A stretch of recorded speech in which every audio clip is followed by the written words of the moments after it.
Come on, man. Okay, maybe you mean the 1870s, maybe? You know, what makes you think that in the 70s it was so great? Yeah, fundamentalism was strong. The Bible-believing movement was actually just in its infancy at that point in time. Because again, I mean, back at that time, my former pastor in the 1970s, Jack Hiles, did not believe that this is the perfectly preserved words of God. Okay? That's why I don't talk about being a fundamentalist.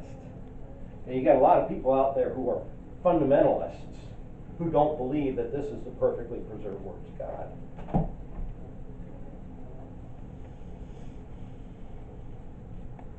Stand strong. Stand firm. Never waver. No matter the cost. And I'm going to tell you, if you do, it's going to cost you.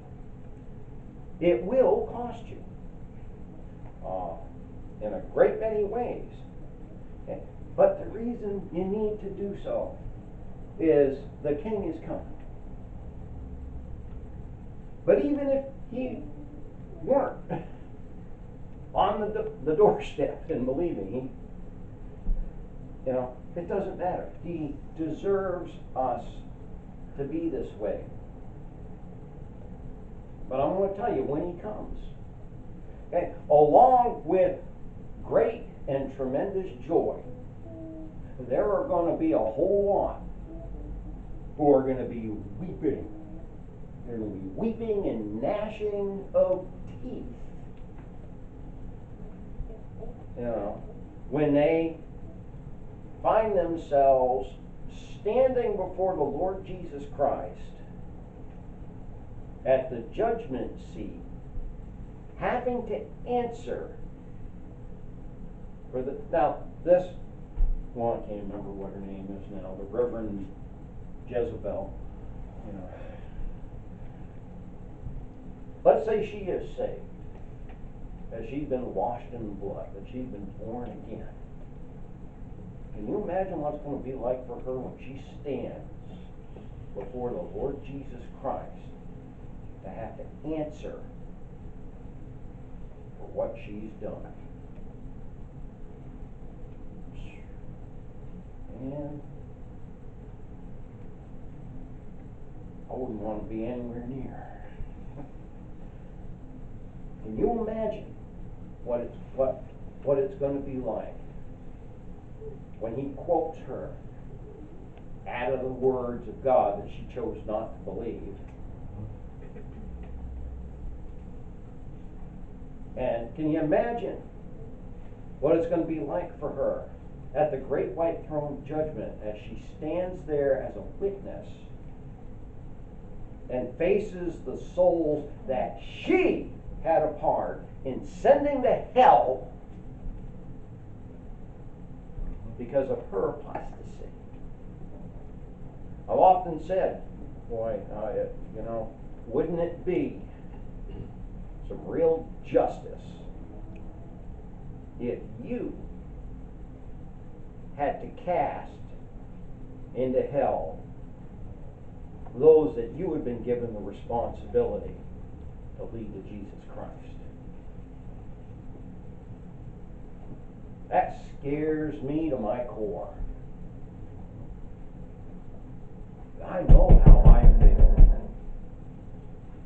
That scares me to my core, if that would be the reality. That I'd have to, I gave you the opportunity, he's going to hell, you had this opportunity, you didn't do it. Now, whether they would have accepted it or not, who knows? That's not, that's their individual choice. But if you had the opportunity, you were given the opportunity, and you didn't take it, and God says, okay, you cast it. Man, that scares me. Like, I can't tell you how that I've had nightmares want that, folks. That's why I keep my pocket full. That's why I always have at least the New Testament with me when I get opportunity. I tell people about Jesus. I've already got way too many. I got 25 years worth of not doing my job that I got to deal with when I stand before the Lord Jesus Christ. Can you imagine what it's going to be like for somebody like her, or the Reverend whatever, here that think that they're so smart because they've been to this apostate school and that apostate school, and we've studied philosophy and we've studied psychology and we've studied and all these kinds of things. You just keep doing good, Well,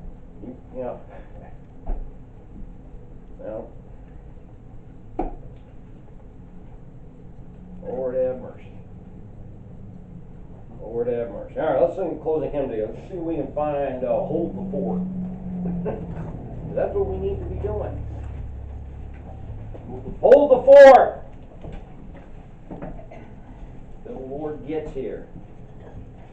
That means man in the walls. Fight. Let's see, somewhere in here. Let's see, H, right? 409. 409.